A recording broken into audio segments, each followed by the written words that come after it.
DARQ is a short horror journey which revolves around the deep dark corners of the human mind. It is often said that one's own mind can be the scariest enemy of all. Its eerie potential unlocks and awakes as we go to sleep, ready to deceive and backstab us while we are vulnerable, turning dreams into nightmares. Through 7 distinct chapters, or layers of sleep if you will, DARQ presents us with Lloyd, a boy who struggles to awaken from a dream, soon to become a nightmare. Very little else is explained about Lloyd and his circumstances prior to starting the journey, and it is up to each player or viewer to decide for themselves if there is more to the journey than what meets the eye. I have played through the game with its old-fashioned environments and picked up on a couple of cues that I believe are important to consider in this otherwise vague story. Be aware that this video contains spoilers, and if you have any plans to play DARQ or watch a playthrough of it, then I recommend postponing this video. You could also watch my blind first impression playthrough of DARQ, and a link to this series can be found in the video description. At the time of making this video, I see there exists additional chapters in the form of 2 DLCs, downloadable content, which I have yet to venture through. Thus, I am unable to take those into consideration at this point in time. It will be interesting to see what the extra content will bring to the table and if it will change my current take on DARQ, but for now, let us focus on the main content of the game. At the start of the adventure, Lloyd finds himself in a flat in disrepair, with large holes on the walls big enough to climb through. He also arrives back here at the end and start of each chapter. It is hinted that this apartment is perceived through slumber. It is eerily silent. There are no doors that separate the flat from the stairs and other flats. The windows are pitch black, and perhaps most importantly, the grandfather clock is operating in a very weird manner, so it could be a state in between deeper dream states. Laying down on the bed seems to throw Lloyd into yet another dream, while the grandfather clock now spins out of control, and the environment is being altered to make way for the new dream.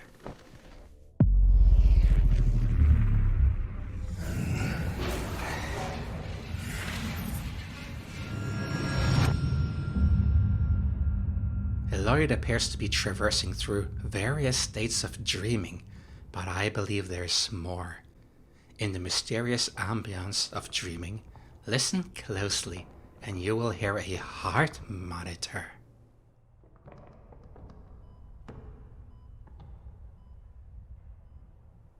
This hints to the fact that Lloyd's circumstances are more dire than initially assumed. He could be in a coma, as suggested by being trapped in a dreamlike state and encountering the weirdest of entities on his seemingly perpetual and inconclusive journey.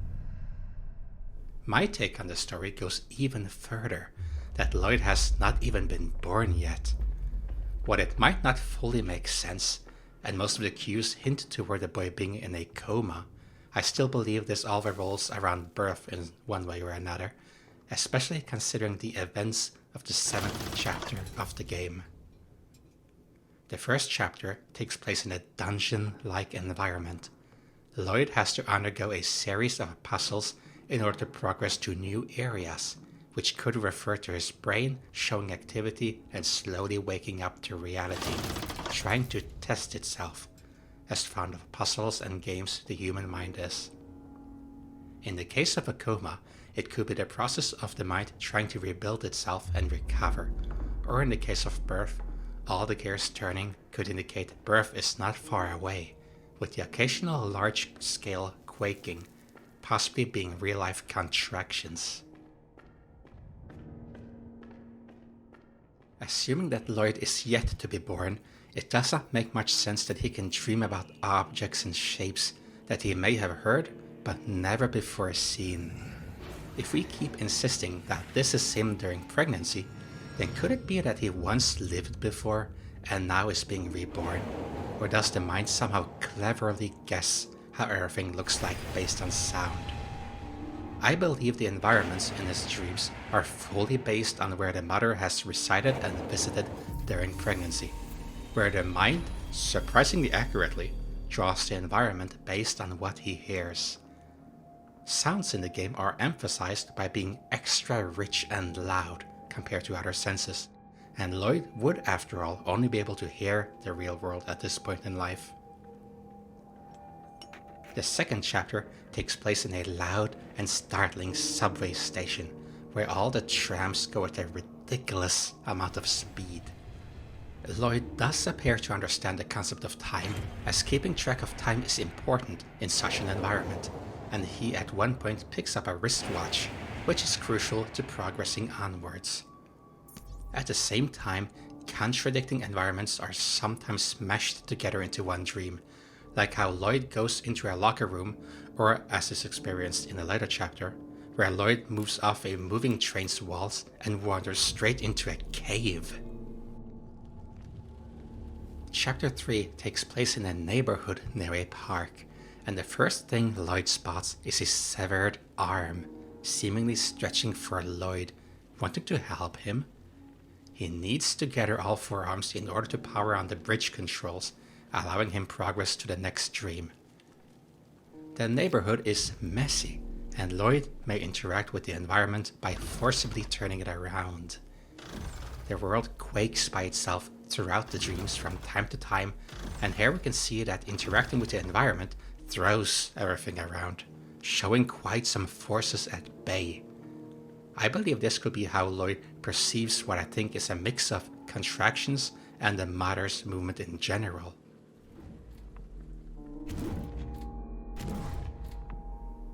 The fourth chapter takes place in an old-fashioned theater, where Lloyd may further interact with his slumber environment by puzzling together a corridor and leading the concept of electricity to enable a section of interest. At one point, there is a cobra snake that Lloyd needs to approach and reach for, and I have a huge fear of such creatures myself. Lloyd overcame this trick of the mind, however, and the mind succumbed, turning it into just a cable for Lloyd to solve his little puzzle. At other times, an object picked up becomes resized, showing that dreams do not always follow the laws of science, and thus can be very haunting in nature. Acting as a character in a theater play means that one's personality is set aside in order to pretend to be somebody else, and Lloyd puts on a mask in order to successfully reroute the electricity in a room full of masked props.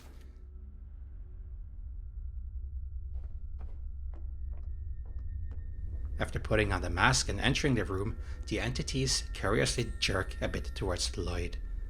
As creepy as it was, I thought not much of it after leaving the room when I played the game myself, assuming that they were friendly entities, curious about the boy.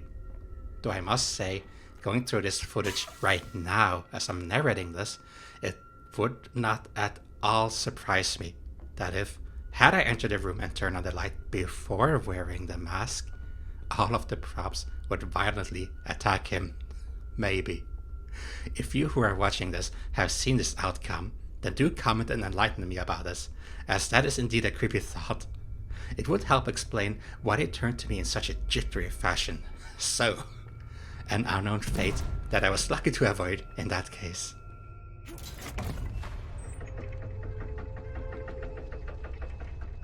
On to the next dream and chapter, Lloyd boards a steam locomotive running at what I assume is an abnormally fast speed. The dream has turned this damaged train into a hybrid of environments, where it features out-of-place elements like a descending elevator and even a cave. And it is here that we see a certain woman in a wheelchair for the first time. She appears to be either sleeping or resting in a quiet cave-like environment, waking up later on in the chapter and slowly approaching our brave protagonist. Now, the following event could speak towards this being more of a coma story. During the transition between the 5th and 6th chapter, the woman previously in the wheelchair storms in, as if Lloyd is suffering from a vivid sleep paralysis.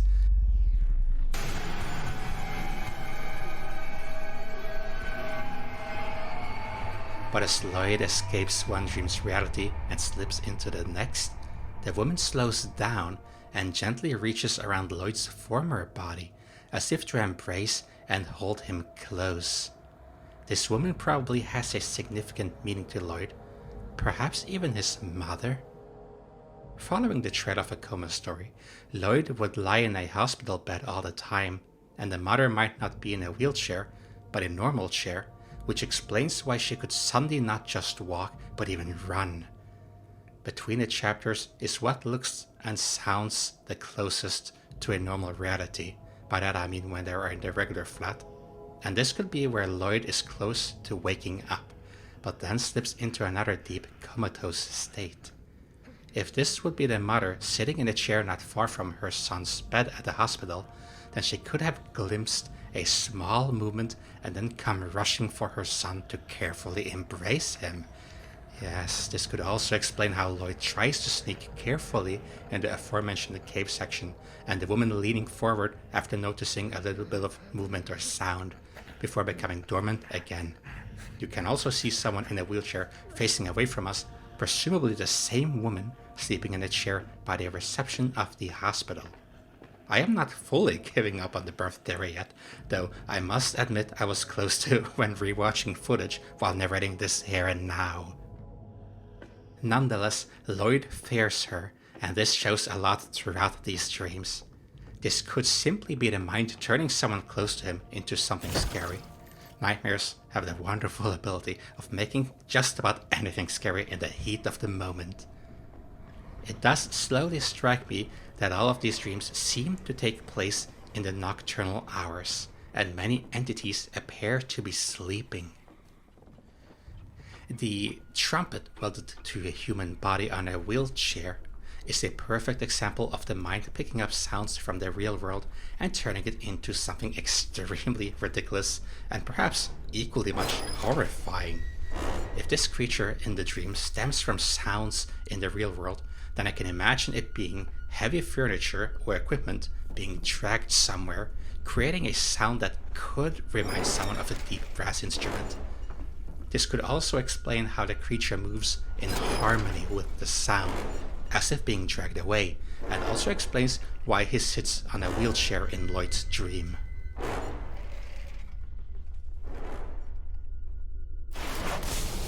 As Lloyd takes the elevator up and away from the hospital, the light bulb pops, the legs die out, and the elevator plummets to the ground. And it almost sounds like a loud scream is being emitted in the background.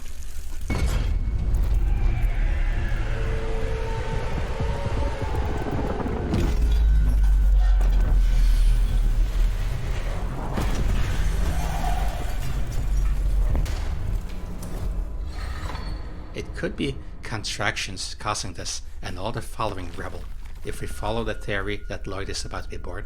But it also seems like someone falling, and if we follow the theory about Lloyd being in a deep coma, that he somehow falls out of his hospital bed.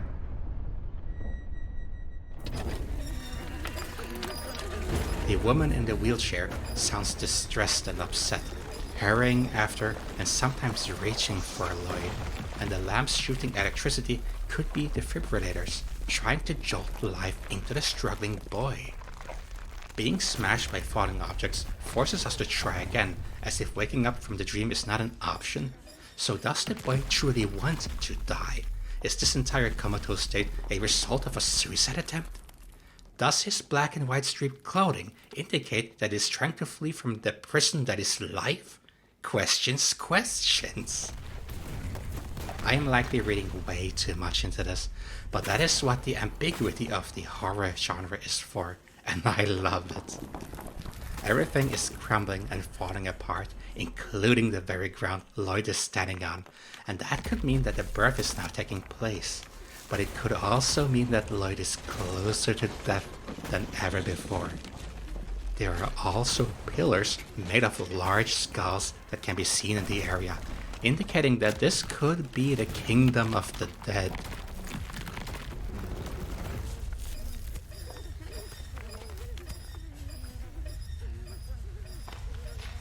Lloyd is reaching the ending of the final chapter, and he is being stimulated to wake up and become a human being. At the same time, a creature that both looks and runs similar to him starts giving chase. Perhaps this is how he would have looked like had he not been able to escape this hellish place between the living and the dead. Nonetheless, he is forced upside down, and he tries to run away as everything collapses behind him and a big door opens.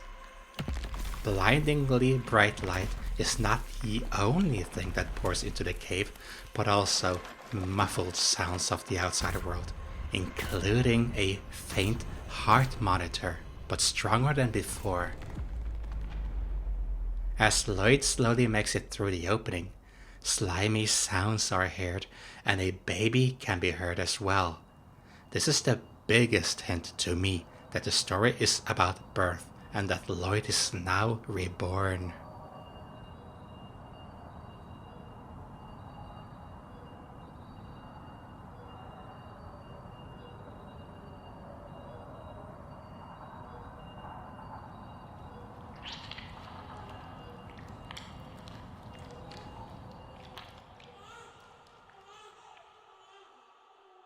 But when I think about it, can it not be both?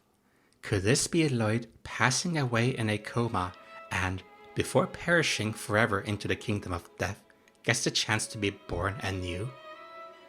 There is never really a single answer to these kind of stories, and it is up to us to dive into them and deduct what we can. This has been a very rambly video for sure, but I hope that you enjoyed at least a little bit of it. I am very interested in hearing what your thoughts on the story is. Do you agree with some of the things I have rambled about? What are the things I've missed? Let me and others know your thoughts by posting a comment to this video. Soon, I will try the free DLC packages which are titled The Tower and the Crypt, and look forward to see if I pick up on something which contradicts my thoughts so far. But for now, thank you very much for listening to me and my post-gameplay thoughts, and have a pleasant night.